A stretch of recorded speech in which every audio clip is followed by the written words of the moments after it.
देवाचं नाम घ्यायची, उठता बसता काम करताना सदैव देवाचं चिंतन करायची. चिंता नाही करायची बरं, कसं जाणं होतं की कधी जाऊ की, चिंता नाही केली, फक्त चिंतन केलं जनाबाईनं. आणि तेवढा त्याचा प्रकार असा झाला की देव स्वतः वीट सोडून भल्या पाट्या जनाबाई सोबत यायचा, जनाबाईकडे यायचा. भल्या पाट्या देव उठायचा, आई रुक्मिणी आईसाहेबाच्या महालामध्ये जायचा, भरदास साडी घालायची, कपाळाला मोठं कुंकू लावायचं आणि जनाबाई सोबत काम करायला देव जायचा. असा तो देव आहे हो. जनाबाईचं काही नाही केलं एवढं. एकदा काय झालं, जनाबाईला रात्र दिवस काम करून जागून जागून रात्री वेळ व्हायचा, सकाळी लवकर ताप आली. ताप आल्यानंतर देवाला काळजी पडली. ताप आल्यानंतर तापाचा परिणाम असा झाला, जनाबाईच्या डोक्यामध्ये वा झाल्या. वा तुमच्याकडे होतात का? वा डोक्यामध्ये वा झाल्या. जनाबाईला तर कोणच नाही, आता काय करा, देवाला चिंता पडली. देव स्वतः केजच्या बाजारामध्ये गेले, 10,000 रुपयाच्या 4 फण्या घेतल्या आणि जनाबाईकडे आल्या. पण ती फणी नाही बरं का, गजदंताची खरुणी फणी. हा देव तो जनाबाईकडे आला आणि जनाबाईची उकली वेणी उकलायचा, नाहू घालायचा, केस विंचरायचा है ना जनाबाई सोबत. कारण माझ्या जनीला नाही कोणी म्हणून देव घाली पाणी. माझ्या जनाबाईला कोण नाही, देव स्वतः पाणी घालायचा. एवढंच नाही हो, फणीने केस विचारायचा, वा खाली पडायच्या, पुन्हा पुन्हा राहायच्या, वारायच्या, पुन्हा काढायचा. आणि सगळ्यात वाच्या नंतर राहतं बघा थोडं काय लिका.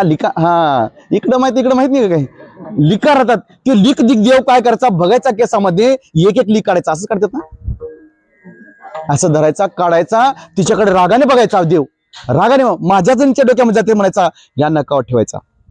असंच ना, ही नका असं धरायचा, ती दिसली, ती लिक दिसली, त्याच्यावर टच करून दाबायचा. असं दाबतात ना, जमलं ना, ठेवा रोजन मला आता.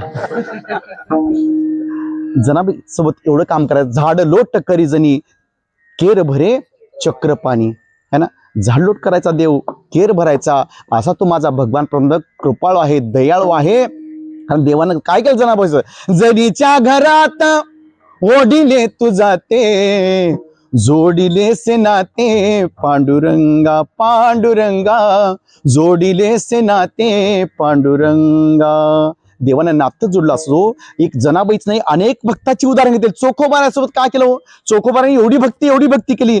चोखोबाराच्या बायकोचं बात पण देवाने केलं. बहिणीचं रूप घेतलं चोखोबाराच्या आणि दारावरती थाप मारली. चोखोबाची बहीण झाला शारंगधार, वहिनी उघडादार हाका मारी. हाका मला बाळत पण केलं. एवढंच नाही, पुढे जाऊन सांगू देव भक्तासाठी काय करतो. एकदा काय झालं, मंगळवेढ्याची भिंत कोसळली आणि त्या भिंतीमध्ये माझे चोखोबारा तिथे मरण पावले. कितीतरी लोक मेले आणि चोखोबारा त्या भिंतीकडे चिरडून मेले. त्यावेळेस देवानी नामदेवराला हाक मारली. नामदेवरा निशंभक्त देवाचे, अरे नामदेवा इकडे. नामदेवरा आले आणि काय देवा काय म्हणतायत. अरे त्या मंगळवेळेला भिंत कोसळली आणि त्या भिंतीकडे असंख्य लोक मेलेत, माझ्या चोखोबारायचे, काय करते तर जा आणि हस्ती घेऊन ये. नामदेवराव म्हणतात, देवा तुम्हाला काय वेळ लागलं का, कितीतरी लोक मरण पाहिलेत आणि हस्ती कसं सापडेल बरं, कशी ओळखायची. देव म्हणतात, हे बघ, एक एक हस्ती उघडायची, हाड कळते ना, हस्ती उघडायची आणि कानाला लावायची. ज्या ज्या हस्तीमधून विठ्ठल विठ्ठल असा ध्वनी येईल, ओळखायचे ती माझ्या चोखोबारायची. एवढी भक्ती केली पाहिजे.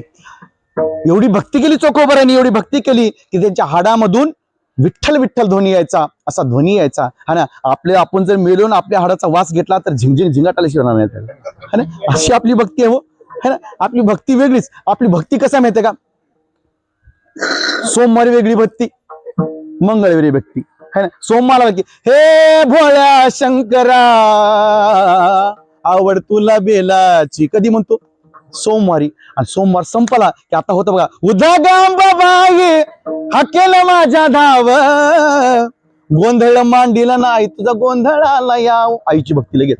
मंगळवार संपला की बुधवारी लगेच, चल ग सखे पंढरीला, तू ध्यानी जरा ठेव, हो तू ध्यानी जरा ठेव, जिथे भाव तिथे देव, चल भेटू विठ्ठल रखुमाईला. कधी, बुधवारी. आणि बुधवार संपला की गुरुवारी दिगंबरा